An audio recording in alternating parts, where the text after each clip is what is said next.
Қайырлы күн достар, менің YouTube арнама қош келдіңіздер. Менің есімім Асел, мен психология мен рухани даму жолындағы ізденушімін. Бүгін алдыңғы эфирдің жалғасын жалғастыратын боламыз. Былайша айтқанда, алдыңғы эфирде біз ауыр дерттер жайында тақырыпты қозғаған болатынбыз. Оның ішінде онкология, ауыр дерт, одан қалай жазылуға болады, онкологиялық мышление жайында сөйлескен болатынбыз. Бүгін мен осы тақырыпты жалғастыра отырып, сіздерге өзім насихаттайтын практика, метод, покаяние жөнінде толығырақ айтып түсіндіргім келіп отыр. Егер рұқсат етсеңіздер, мен бастайын. YouTube'қа видео жазып бастағалы бері кішкене етім үйреніп бастады. Сол себепті жиі-жиі сіздерге осындай пайдалы болады ау дейтін видеолармен бөлісуге тырысамын. Біріңіз болмаса, біріңізге көмегі тиіп қалар. Егер шынымен көмегі тиіп жатса, мен шын жүрегімнен достар қуаныштымын. Хорошо, кеттік. Покаяние. Бүгін алдыңғы видеода уәде еткендей ауыр дерттерден жазылған кісілердің мысалдарымен бөлісем деген едім. Сол кісілердің мысалдарымен бөлісе отырып, покаяние жөнінде сіздерге толығырақ мәлімет бергім келіп отыр. Қараңыздар, покаяние практикасы алдында айттық қой, тәубе, яғни шынайы өзіңнің ішкі жан дүниелеріңмен, ішкі сырыңмен, ішкі позитивің болсын, негативің болсын бөлісіп, мойындап, қабылдау арқылы шынайы өзіңмен қауышу. Осылай да айтуға болады покаяние. Ол біреудің алдына барып, біреумен сөйлесіп, біреудің алдынан кешірім сұрау да емес, негізі ол өзіңнің ішкі өзіңмен танысу, былайша айтқанда. Адам үлкен проблемаларға, ауыр дерттерге шалдығады. Қандай жағдайда? Сыртына әртүрлі маскілерді киіп алып, шынайы өзін ұмытқан кезде, шынайы өзін айналаға көрсетуге қорқады, ұялады, немесе просто білмейді қалай көрсету керек екенін. Осындай жағдайларға түсіп, ауыр бір батпақтарға батып кетеді ғой адам. Уже өзінің кім екенін де білмейді, өзінің қандай екенін де білмейді, өзінің шынайы бейнесі тіпті өзінің есінде жоқ адамдар өте көп арамызда. Өкінішке орай барлығымыз сол этаптардан өтіп келе жатырмыз. Яғни өзіміздің шынайы бейнемізді ашу жолындамыз, былайша айтқанда. Покаяние осы жолда көмектесетін бірден бір практика. Хорошо, созбай мысалдарға келейікші. Менің өзімнің жеке тәжірибем бойынша, уже 2 жыл бойы консультация өткізіп келе жатыр екем. 1000-нан аса адамды қабылдаппын. Соның ішінде бірнеше емес 1000-нан аса адам онкологиялық дертпен келді. Оның барлығы бірде 100%-ға жазылып кетті деп әрине айта алмаймын, ол өтірік болып қалатын еді. Неге? Себебі барлық адам бірдей өзінің шынайы бейнесімен кездесуге әлі дайын емес. Оған уақыт керек, оған күш керек, оған былайша айтқанда мықтылық керек, мықтылық керек өзіңнің шынайы бейнемен кездесу үшін. Өзіңмен шынайы болу, ол ең ауыр, ең қиын дүние, достар. Біз үйреніп қалғанбыз маскілердің артына тығылуға. Андай орысша айтады ғой, приличный болып жүруге ше. Приличный, қараңыздар, сөздің өзі айтып тұр. Әртүрлі маскілерді киіп алдым деп қазақшаға аудару болады. Орысшасы тура келеді, қазір айтайын. Приличный, приличине. Түсініп тұрсыздар ғой, приличине. То есть мен түрлі личностьтарды, құрттарды приличине жүреді, кокондардың ішіне кіріп алып, орысша қазақша аудара алмай қалдым ғой.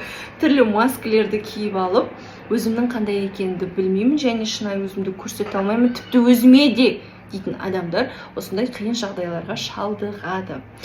Жарайды, 10-нан аса онкологиялық дертке шалдыққан кісілер келді да, оның ішінде 30-40% жазылды. Яғни 10 адамның 3-4-еуі жазылды. Неге? Өйткені олар өзімен шындыққа бара алды. Менің жұмысым бұл жерде Қандай? Адамға маска киіп алуына себеп болған программалар тауып беру. Мысалға, қандай маска бар? Ең жиі кездесетін маска жақсы қыздың рөлін ойнаймыз. Жақсы адамның рөлін ойнаймыз. Жақсы жаманға бөлеміз, сол себепті жаман адам болуға қорқамыз, ұяламыз. Сөйтеміз де жақсы адамның рөлін алып аламыз.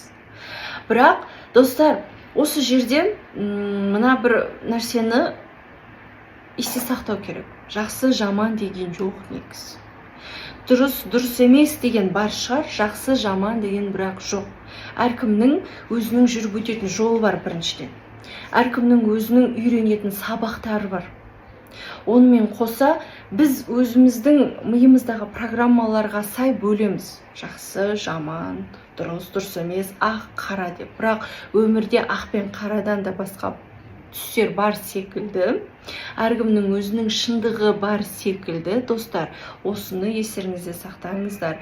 Әркімнің өзінің жүріп өтетін жолы, өзінің өтетін сабақтары, өзінің өтуі тиіс экзамендері бар.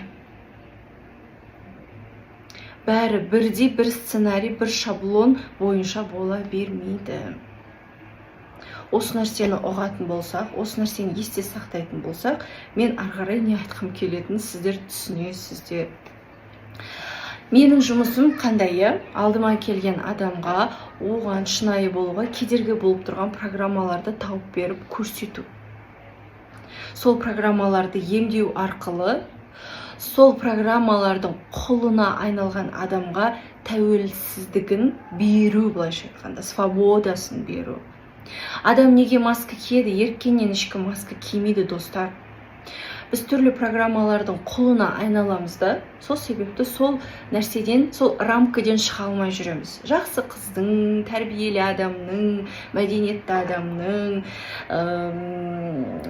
удобный адамның, өтірік добрый адамның ішімізде злость қайнап тұрады да, бірақ біз өтірік добрый боламыз. Соның бәрі жиналып бір күні бір жерімізді тесіп шығады, ісік болып. Соны біз рак деп айтамыз. Бәрі өте оңай. Егер сіздер ауруды мен мысалы ауруды қалай түсінем да, ауруды суретке салып или интернетке кіріп сол аурудың суретін іздейтін болсаңыздар, картинка деп Google-ға кірсеңіздер шығады ғой. Соған қарап аурудың неден қалай пайда болатынын білуге болады. Мен оны қазір мысалмен келтірем. Қараңыздар. Удобный адам болу. Неге адам удобный болуға тырысады? Көп кездесетін жайт. Әрине, әркімнің жағдайы индивидуальны ғой, достар. Әркімнің өзінің жүріп өтетін жолы бар сияқты, әркімнің жағдайы да әртүрлі, бірақ жиі кездесетін дүние. Удобный болу маскасы бала кезінде эмоциясын көрсетуге тыйым көп естіген бала. Жыламай, үндемей, ақылды болып, жақсы болып жүрген үшін мақтау өмірінде бір рет болсын, екі рет болсын естіген бала удобный болуды үйреніп алады. Немесе үйінде көп зорлық зомбылық көрген, алкоголизммен кездескен, наркоманиямен кездескен, тиран әке, тиран анамен кездескен балалар да өскен кезде удобный болуға тырысады. Әрине, баланың мінезіне, темпераментіне байланысты ол керісінше жолды да таңдауы мүмкін. Өзі сондай мінезді, керісінше бәрін қырып жойып жүретін адамға да айналуы мүмкін. Немесе баланың мінезі тұйықтау, темпераменті сәл спокойнылау болатын болса, ол көбінесе удобный бала болуды таңдайды. Сөйтеді, өскен кезде де, ересек адам кезінде де ол удобный болады. Шынайы өзін көрсете алмайды, өйткені шынайы өзін ол бала кезде көміп тастаған. Ерте есеюге мәжбүр болды, бағанағыдай түрлі маскалерді киюге мәжбүр болды, өйткені ол кезде ол выживать етті. Өкінішке орай сондай. Бұл көпшілігімізде кездесетін жайт. Біз прям наркоман, алкоголик ата-анамен өспесек те, тиран ата-анамен өспесек те, суық, салқынғанды ата-анамен өскен балаларда осылай удобный болу вариантын көбінесе таңдайды. Өйткені кез келген балаға, кез келген адамға жалпы жылулық керек, махаббат керек.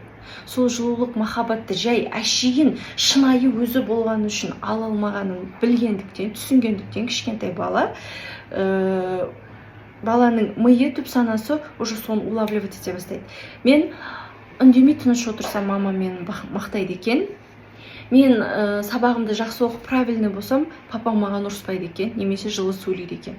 Деген сияқты дүниелерден мелочпен адамның осындай мінезі қалыптасады, тұлғасы қалыптасады. Сосын өскен кезде шынайы өзін көрсетуді ол үйренбеген, білмейді. Эмоцияларын жасырып, бүйтіп ішінде ұстап үйренген. Қоғамға, айналамен қарым-қатынасқа шыққанда тек өзінің жақсы жағын ғана көрсетеді. Адамдардың барлығына түсінушілікпен қарауға тырысады. Бірақ оны шынайы жасаса мейлі ғой. адам жынданбай, ренжімей, өкпелемей, міндетсінбей шынайы жасаса, нұр үстіне нұр, сіз есейген ересек адамсыз. Ал ішіңіз жынданып, өкпелеп, ренжіп, бірақ қойшы ренжітіп қоямын, қойшы амал жоқ, қойшы енді осылай өмір сүру керек қой, ол менің бастығым, ол менің күйеуім, ол менің енем, ол менің папам, олай болмайды деп өз-өзіңізді ішке тыға берсеңіз, бір күні жарыласыз, атомный бомба боласыз. Айналаның бәрін жайпап кететін. Ол либо сіз сойқан шығарып ұрсып төбелесесіз, либо сіз ішіп шегіп кетесіз, либо сіз жұрттың бәрінен көңіліңіз қалып, адамдардан жалпы адамзаттан көңіліңіз қалып кетеді, либо іштей тығып бір күні иммунитетіңіз сынған кезде сіз үлкен дертке шалдығасыз. Менің жұмысым сізді шынайы болуға, сізге шынайы болуға кедергі болып тұрған программаларды көріп байқап алып тастау. Соларды алып тастағанда иығыңыздан жүк түскендей, а что так можно деп бастайсыз да, бола ма не шынайы өзіңді көрсетуге, мен шынайы осындай екенмін оказывается деп, ана қазір тренд болып жатыр ғой, теневые стороны деп, өте дұрыс көтеріп жатқан тақырып, өйткені уақыты келді. Біз оның алдында Құдайдан қорыққанымыздан, ата-анамыздан қорыққанымыздан, айналадан одобрение аламаймыз, махаббат аламай қаламын деп қорыққандықтан, жалпы қараңыз, қорқыныштан біз өзіміздің кейбір жақтарымызды сыртқа шығаруға қорқып жүрдік. Болмайды екен деп жүрдік. Жақсы адам ондай емес екен, жақсы адам мынандай екен деп кітаптан оқып алдық, немесе бізге біреулер үйретті, айтты, кинодан көрдік, сөйттік та болды. Осы бір ғана рамканы ұстанып қалдық. Соның кесірінен біздің басқа частарымыз шықпайды. Соның кесірінен біз мынандай толыққанды тұлғаға айналамаймыз. Өйткені мына жағымызды ғана көрсетеміз. Жақсы жағымызды ғана көрсетеміз. Бірақ мынандайды жағымыз бар біздің.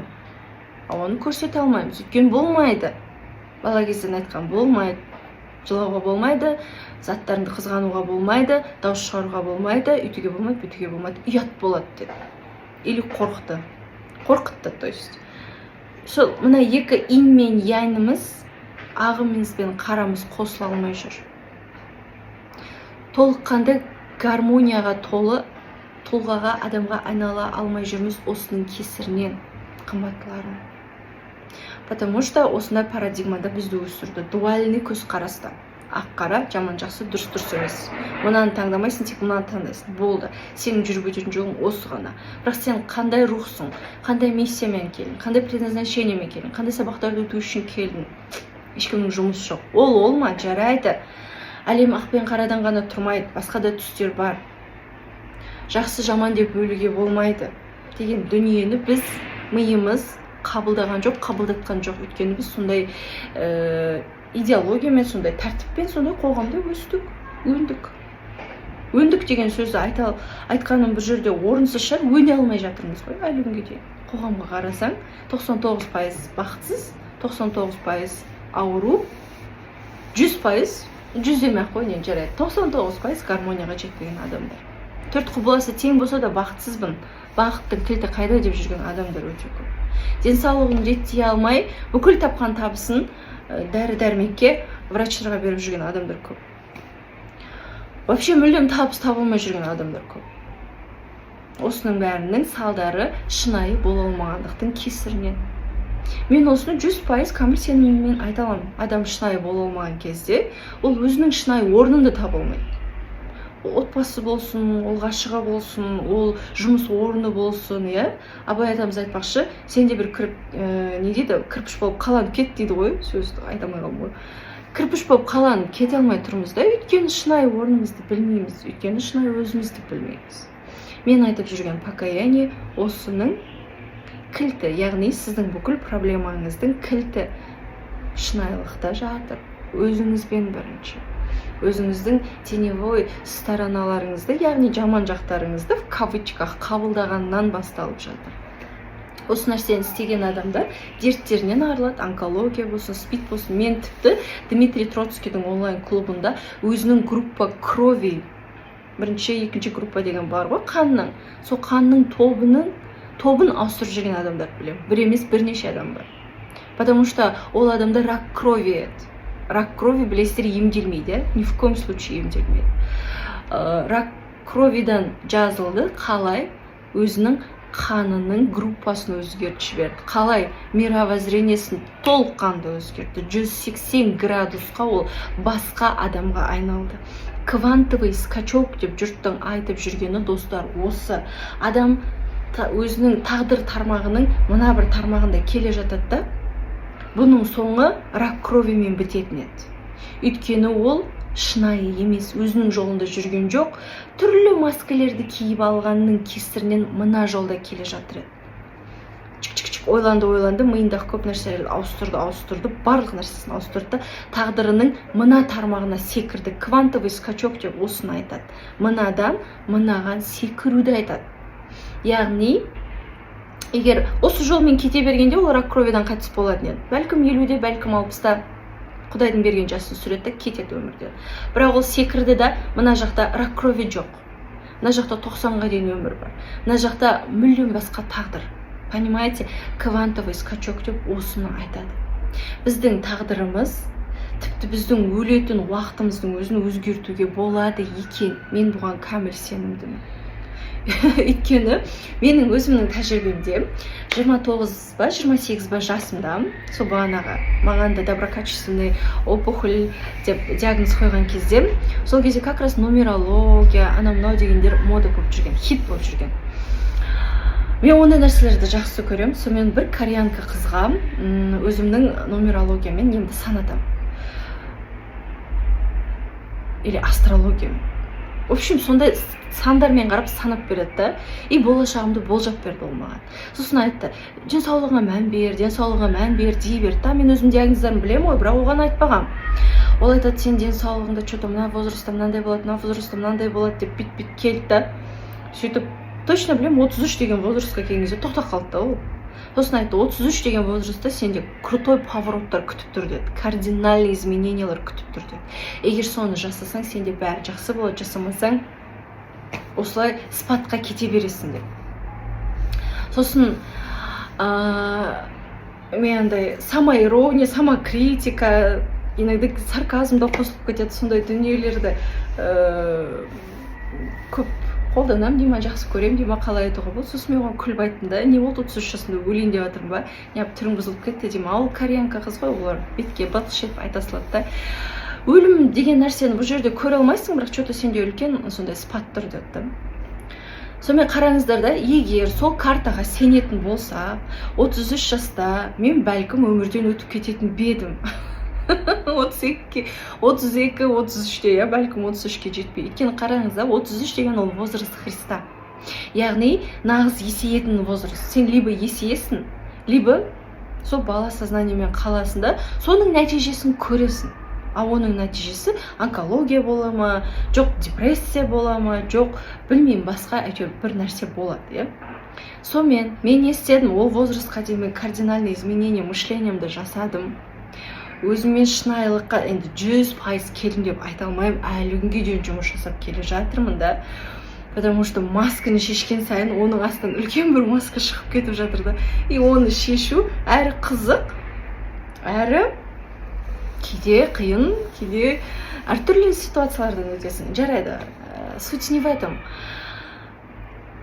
Қазір менің жасым шүкір 36-да, менің бүкіл диагноздарым шешілді, менің тәнімде Құдайға шүкір асып тасып ешқандай ақау жоқ. Бір-екі хронический болезньдерді айтпағанда, бірақ ол андай ауыр диагноздар емес та, хронический гастрит, анау-мынау деген сияқты.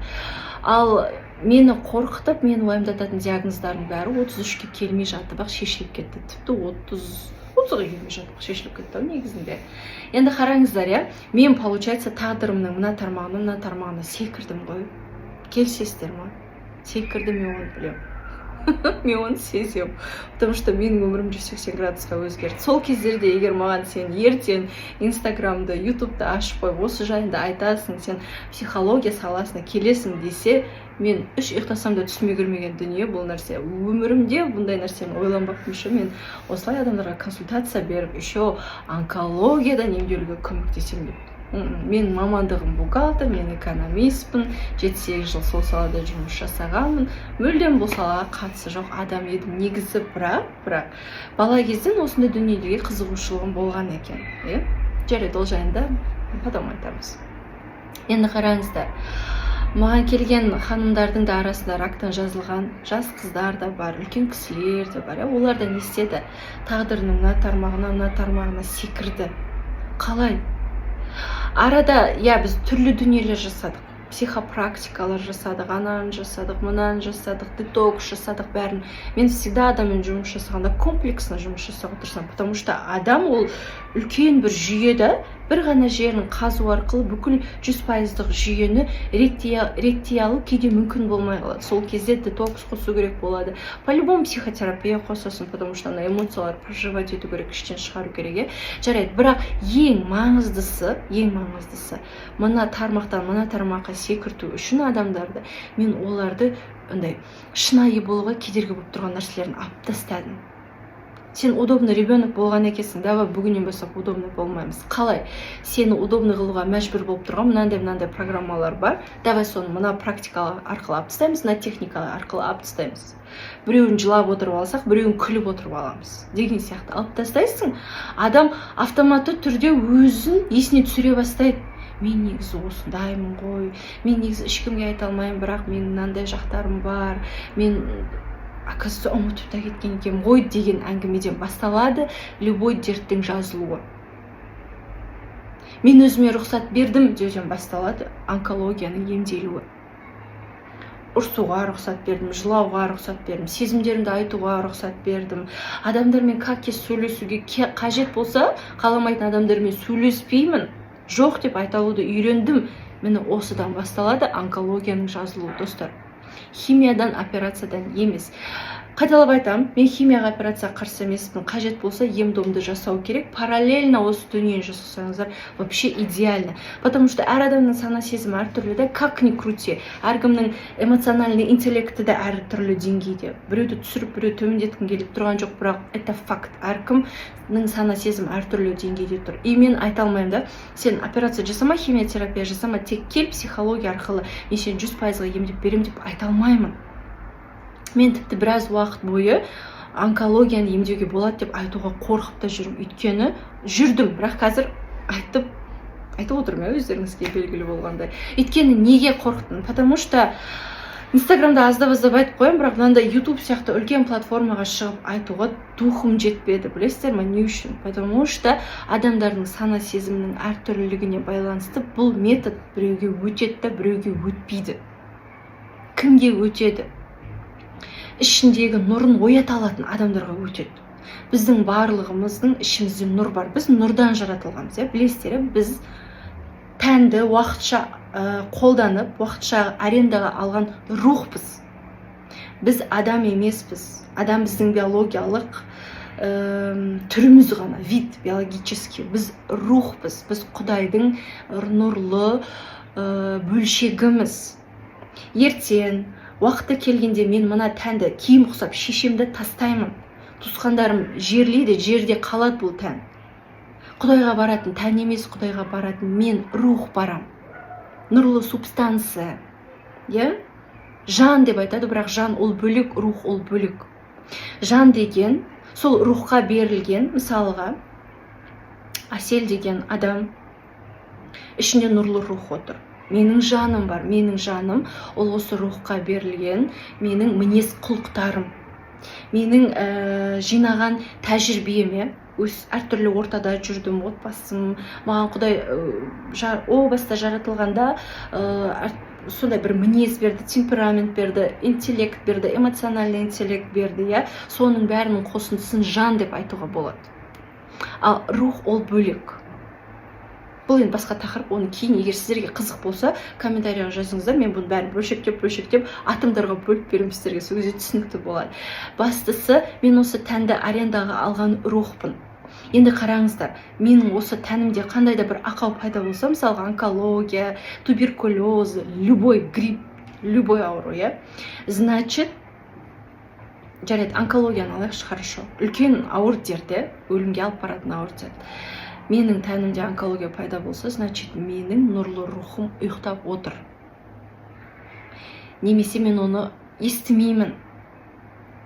Ол маған естірту үшін осы ауруды жасап отыр менің организм өз-өзіне. Рак деген ол кейбір клеткалардың мутацияға ұшырап, тірі клеткаларды жей бастайтыны, рак деген ауру ғылымда солай түсіндіріледі. Өлі клеткалар тірі клеткаларды жеп бастайды. Яғни мен өз-өзімді жеп отырмын деген сөз ғой. Рак деген мен өз-өзімді жеп отырмын. Не үшін? Рухымда стучаться ете алмай жатырман. Ей, қалқам, естісейші, сенің жолың мынақта, сен мына жақта жүрсің лағып. Сен шынайы болсаң ғана өзің жолыңа түсе аласың. Неге шынайы бола алмай жатсың? Давай оянсай деп жатыр. Мен шынайы болып оянайын десем, бала кезде психотравмаларым, менің түрлі программаларым, установкаларым, андай болу керек, мынандай болу керек, қоғам бүйтіп айтты, дін бүйтіп айтты, жаңағы мамам бүйтіп айтты, күйеуім бүйтіп айтты, енем бүйтіп айтты деген мен басыпты. Шынайы болғым келсе де бола алмаймын. Ол үшін маған невероятный усилия жасап болуға болады, әрине. Ондай адамдар 90 секундтың ішінде спидтарын емдеп жатыр. Бар, бірақ олар 10%, қалған 90%-ға көмектесу керек.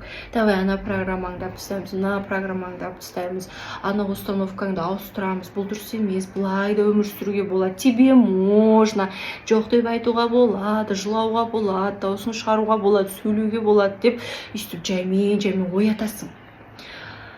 Рак қашан жазылады айтайын ба?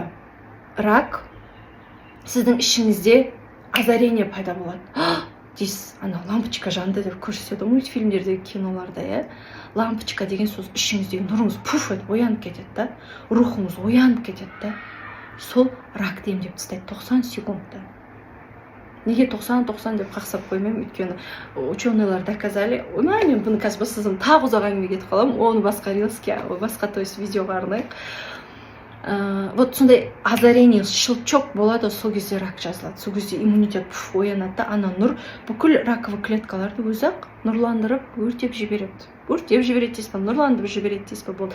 Озарение болу керек. Мынаның бәрі мынау үшін екен ғой, андай екен ғой, мынандай екен ғой деген андай бір доли секундта болатын нәрсе да. Сол нәрсені мен сіздің жүрегіңізде істей алсам, яғни сіздің ішіңіздегі светті бүйтіп жаға алсам, сіз ракты да емдейсіз, қарым-қатынасыңызды жөндейсіз, өзіңізді табасыз, білмеймін, кім қандай запроспен келеді, сол. Менің главный жұмысым сіздің ішіңіздегі жарықты жағып жіберу. Ал жарықты жағу үшін иногда мусорларды жинау керек болады. Қатып қалған өкпе, реніш, иығын жүк болып басып тұрған ауыр жүктерді өз-өзіне албаған үлкен жұрт үшін жауапкершілік жатырмай, білмеймін енді неше түрлі мусор шығады іштеріңізден. Білсеңіздер ғой, қаншалықты үйлеріңізге клининг шақырып 10 жыл, 20 жыл, 40 жыл, 50 жыл жиналмаған үйлеріңізді жинатсаңыздар, қандай рахаттанасыздар. Мысалы, елестетіңіздерші, мен сіздердің тәндеріңізбен сондай нәрселерді жасаймын ғой, на самом деле. Не деген шлак, токсиндер шығады ананың ішінде, энергетикалық тұрғыда да. Кейбір адамдар құсып, 2-3 күн іштері өтіп, дірілдеп, кәдімгідей неше түрлі суық тер, ыстық тер шығып, сондай реакция болады, это нормально. Потому что 40 жыл, 50 жыл ішіңізде ұстап келген эмоциялар шыққан кезде, ондай реакциялардың болуы ол норма. Енді қараңыз, вот бағанағыдай озарение болған кезде сізде рак жазылады, любой ауру жазылады. Бағанағыда мен инстаграмға мынандай комментарий кепті да, сториске салдым соны. Ракпен ойнамасаңызшы, ақша үшін айтып отырсыз ба деген сияқты комментарий кепті да. Ондай көзқарастағы кісілерге не айтасын? Бір ғана ұлы ғалым, әлемдегі номер 1 ученый Альберт Эйнштейннің сөзімен ғана жауап бере аламын. Басқа ешқандай жауап айта алмаймын, достар. Өмірді, дейді Альберт Эйнштейн, 2 жолмен сүруге болады. Біріншісі, ол айналаның бәрі чудо, өмірдің өзі чудо деп өмір сүресің деп. Екіншісі, чудо жоқ деп өмір сүресің, болды. 2 ғана бағыт бар өмірді сүріп өтудің деп. Бұны кім айтты? Ұлы физик, ғалым Эйнштейн айтып кеткен. Егер сіз, мен қолымнан келеді, мен онкологияны да басқанды емдей аламын, Құдай маған сондай мүмкіндік берген. Ауруды мен өз-өзіме істедім, яғни шипасында мен өз-өзіме таба аламын дейтін ниетпен маған келсеңіз, или просто үйде өзіңіз отырып ойланып, мен кіммін, не істеп жүрмін, не үшін өмірге келдім, өмірімді неге арнағым келеді, шынайы мен қандаймын деген сұрақтарға жауап бере алсаңыз, сіздің онкологияңыз жазылады, гарантия. Маған келген клиенттермен де мен солай жұмыс жасаймын. Осындай посылда, осындай ниетте жұмыс жасай алсаңыз, бастайық. Болмаса, бір-біріміздің уақытымызды алмайық. Сосын нәтиже болса болды, болмаса, прям маған көмектеспеді. Мен ешқандай инсайт, ешқандай озарение, бір грамм жеңілдік алмадым дейтін болсаңыз, мен ақшаны кері қайтарып беремін. Маған да біреудің ақысына кірудің қажеті жоқ. Өйткені ғалам заңдылықтары жайында әңгіме айтып жүріп, карма, бумеранг жайында біле отырып, ол нәрсені мен істей алмаймын, ол күлкілі. Мысалға, бір теңгеге бола мен алда келе жатқан үлкен өзімнің жолымды, былайша айтқанда, бұзып алғым келмейді. Осыны түсінген адам алыс берісті де түсінеді. Ғалам заңдылығын білген адам біреудің ақысына да кірмейді, өзінің де ақысын жегіздірмейді. Сол кезде ол баланста жүреді. Тағы да басқа тақырыпқа кетіп қалдым. Жарайды, қараңыздар. Покаяние арқылы өзінің проблемасын шешкен кісілер. Онкология. Бір жас келіншек келді. Рак маткіде, по-женскому. Жақында ғана тұрмысқа шыққан. По-моему, бір баласы бар, қателеспесем. Сол екінші балаға дайындалып жүрген кезде ол кісіде осы диагноз анықталады. Рак. Миомадан өсіп кеткен деп врачтар сөйтіп айтты, по-моему, сондай деген. Сонымен ол кісі екінші ма, үшінші ма стадиясында. Сол, как обычная операция, химия, анау-мынау аласың деген. Ол кісі бір курс химия алған, бірақ операцияға бармаған әлі. Сөйтіп маған келеді. Сосын бағанағыдай бастаймыз. Хорошо, егер осындай емде аламын, сенемін дейтін сенімде болсаңыз, бастайық, қиын ешнәрсе жоқ, көрейік, сөйлесіп деймін ғой. Мен обычно жеке жұмыста 3 күн немесе 5 күн адаммен жұмыс жасаймын. 2-3 сағаттан әңгіме барысында бірінші консультацияда мен маған келген адамды тыңдаймын, чтобы психологический портрет составить ету үшін. Сонымен көп нелер анықталды шы. Оның бәрін қазір айта берсем өте көп. Ең бастысы бағанағы тақырып өз-өзіме шынайы бола алмайды. Өйткені бағанағы удобный болып үйреніп қалған, үйінде үлкен болғандықтан бүкіл жауапкершілікті алып өзіне үйреніп қалған деген сияқты. Сонымен соның бәрінің түбін бәрін астын қазып емдейміз. Түрлі психотерапиялар жасаймыз. Менің өзімнің әдістерім бар, оны жасайтын.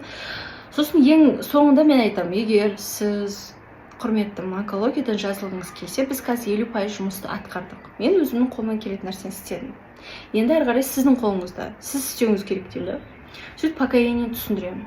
Сонымен мен покаянияға дайындаймын негізі адамды. Генеральный репетиция жасаймыз покаянияға. Кімге, қалай, не үшін жасайтынымызды алдында бірінші анықтап аламыз. Сосын адам деген осознание келген кезде мен уже жіберемін. Болды, сен покаяние жасауға дайынсың, бар. Өйткені адам түсіну керек, не үшін барып тәубе жасайын деп жатқан, не үшін барып шынайы сөйлесейін деп жатқан, не үшін алғыс айтайын деп жатқан, не үшін кешірім сұрайын деп жатқан, адам түсініп тұру керек. Күйеуіне баратын болса да, мамасына баратын болса да, кімге баратын болса да. Сонымен соның бәрін анықтап, түсініп, сөйлесіп болған екен, ол кісі барады да бірінші өзінің анасына покаяние жасайды, ішіндегі бүкіл нәрсесін шығарып, алғысын айтып, кешірім сұрап, осының папасына, осының өзінің күйеуіне, күйеуіне не үшін күйеуге шыққанына дейін мойындайды ғой. Негізі біз 99%-да үлкен махаббатпен күйеуге шықпаймыз, тұрмыс құрмаймыз, үйленбейміз. Ол нормально, потому что ол уже басқа тақырып. Потому что сондай. Мен бұл жерде айтқым келгені, вплоть до того, что күйеуіне не үшін күйеуге шыққанына дейін мойындап, кешірім сұрап, өзінің бүкіл нелерін, ішіндегі сезімдерін бәрін шығарып, алғысын айтып, рахметін айтты. Бұл кезде қандай дүниелер болды? Біріншіден, ішіндегі бүкіл сезімдер шықты, адам деп жеңіліп қалды. Бұл психологиялық слой. Екіншіден, мысалға мамасына покаяние жасаған кезде, ол адам перзент ретінде де, пенде ретінде де, адам ретінде де ол әйел барып өміріндегі ең маңызды сөздерді анасына айтты. Ана Голливудтың киноларында, күшті киноларында бір чудо болып кетіп, бір адамдар жазылып кетіп, или адамдар бір ажырасайын деп жатқан жерінен достасып кетіп, өлейін деп жатқан жерінен тұрып кететін кинолар көп түсіреді ғой. Сол естеріңізге түсіріңіздерші, неге соның бәрін біз жылап отырып көреміз? Өйткені осы нәрсені көрсетеді, бағанағы адамның ішінде нұрдың оянатын сәтін көрсетеді. жарығының оянатын сәтін көрсетеді. Сол үшін біз ол киноларды жақсы көреміз. Ол жақта не болады? В основном ана хопонопоно әдісі бойынша адам өмірінде ең маңызды сөздерді ең жақын адамдардан айтады. Мен сені жақсы көрем, кешір, өкінемін, мен сені сыйлаймын, құрметтеймін, прости, мне очень жаль, я тебя люблю, уважаю, спасибо деген сияқты.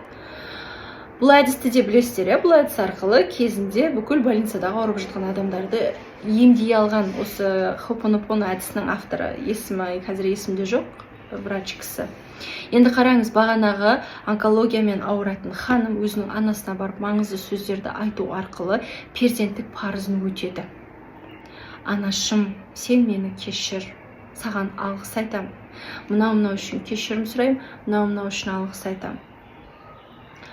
Адам ретінде, а потом рух ретінде, мынандай сабағың үшін рахмет, мынандай мүмкіндігің үшін рахмет, түсінбегенім үшін кешір.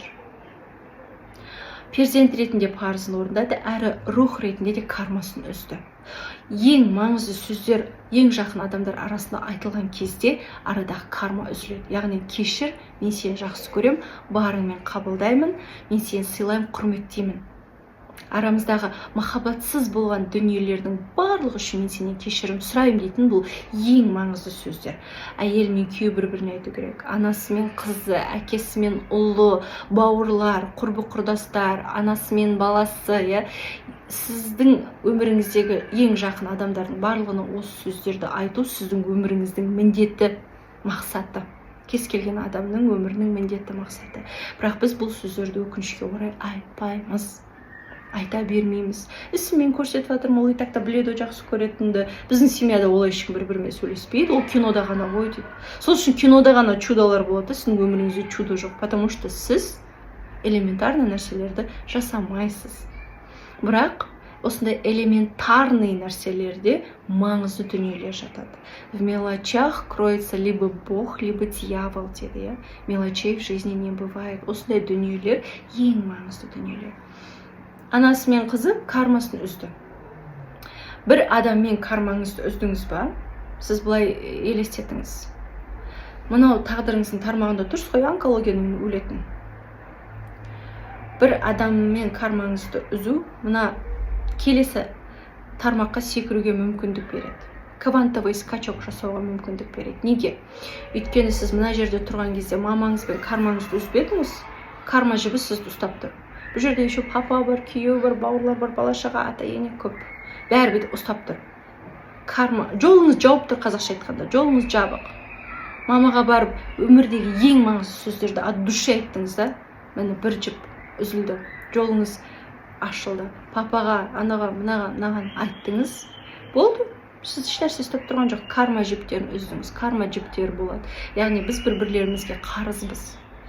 Сіз анаңыздың перзенті болып келдіңіз ба, болды, автоматом сіз анаңызға қарызсыз. Егер анаңыз сізге қарыз болғанда, ол сіздің перзентіңіз болып келетін еді. Бірақ біз бір-бірімізге қарызбыз да, бір-біріміздің өмірімізде әртүрлі бейнеде жолыға береміз негізінде.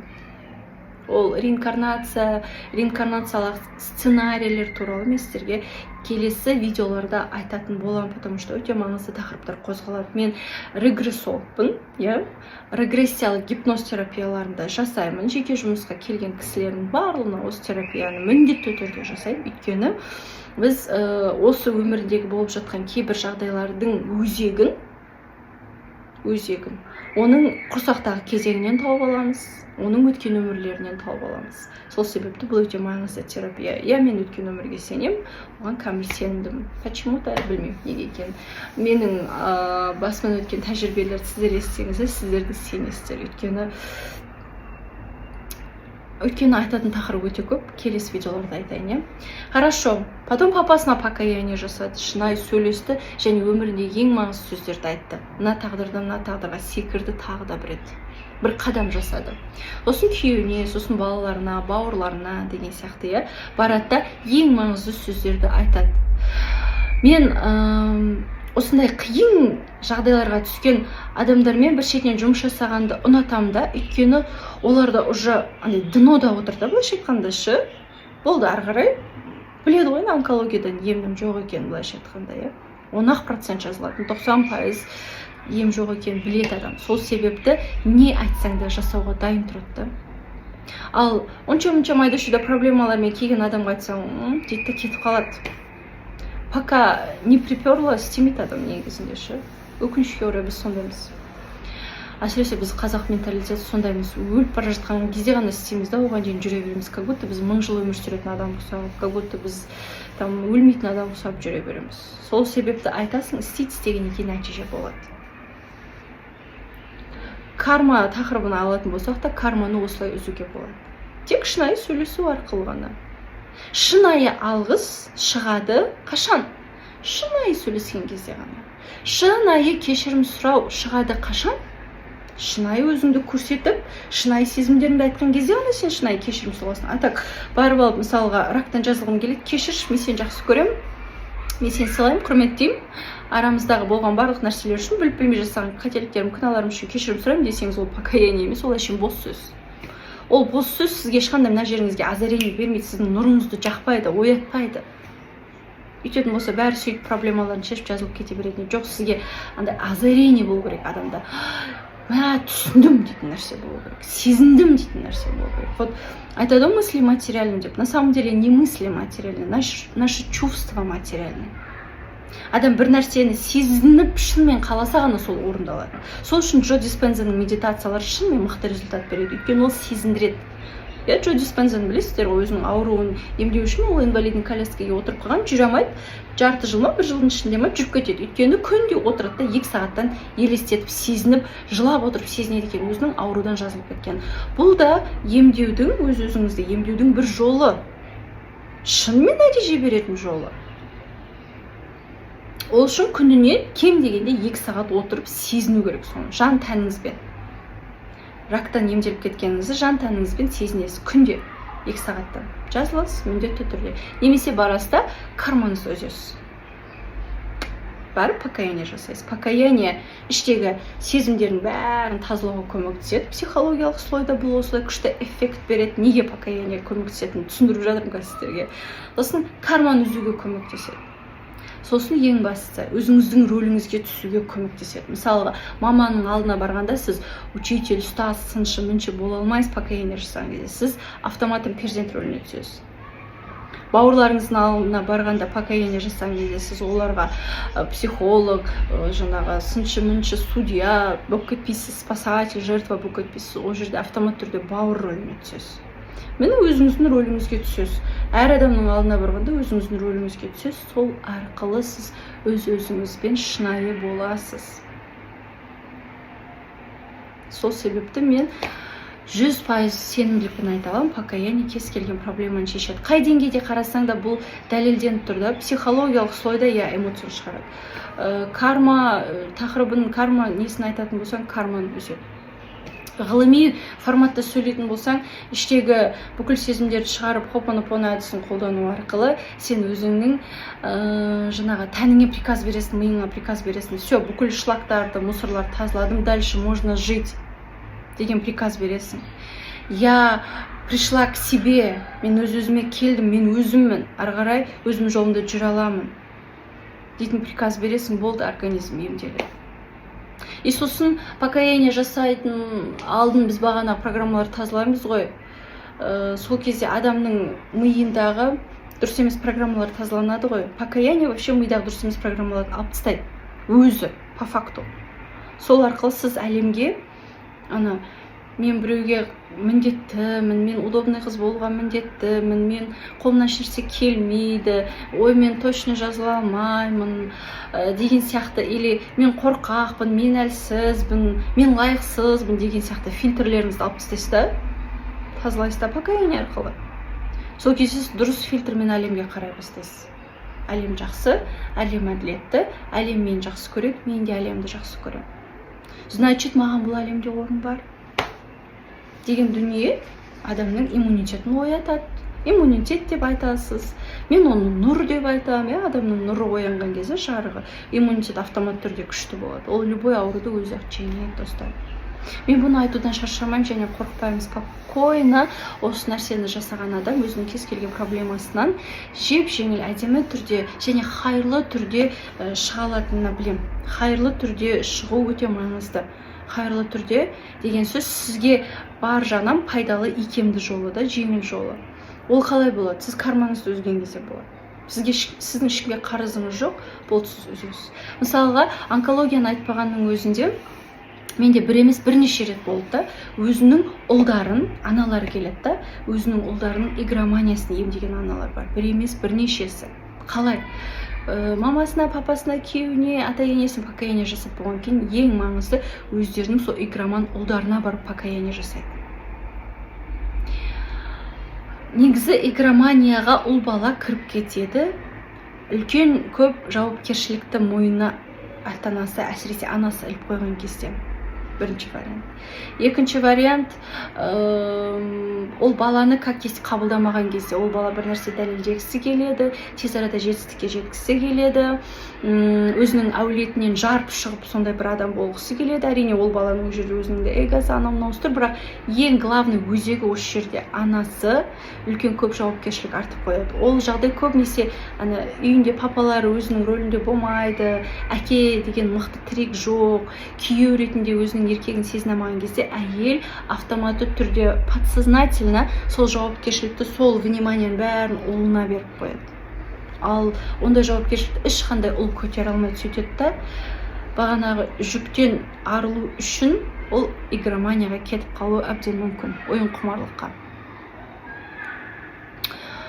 Бағанағы аналар, ұлдарын емдеп алған аналар, ұлдарына барып осыны мойындап, кешірім сұрап, как есть қабылдауға уәде беріп, алғысын айтып, қандай болсаң да мен сені жақсы көрем деп сөйлескен кезде ұлдар автоматты түрде қояды. Автоматты түрде қояды. Бірақ оның алдында ол мамасына, папасына, өзінің күйеуіне, ата-енесіне жасады. Сосын өзінің бауырларына покаяние жасайды. Сосын ең соңында ұлына кеп жасайды, игроман ұлына. Сол кезде қояды.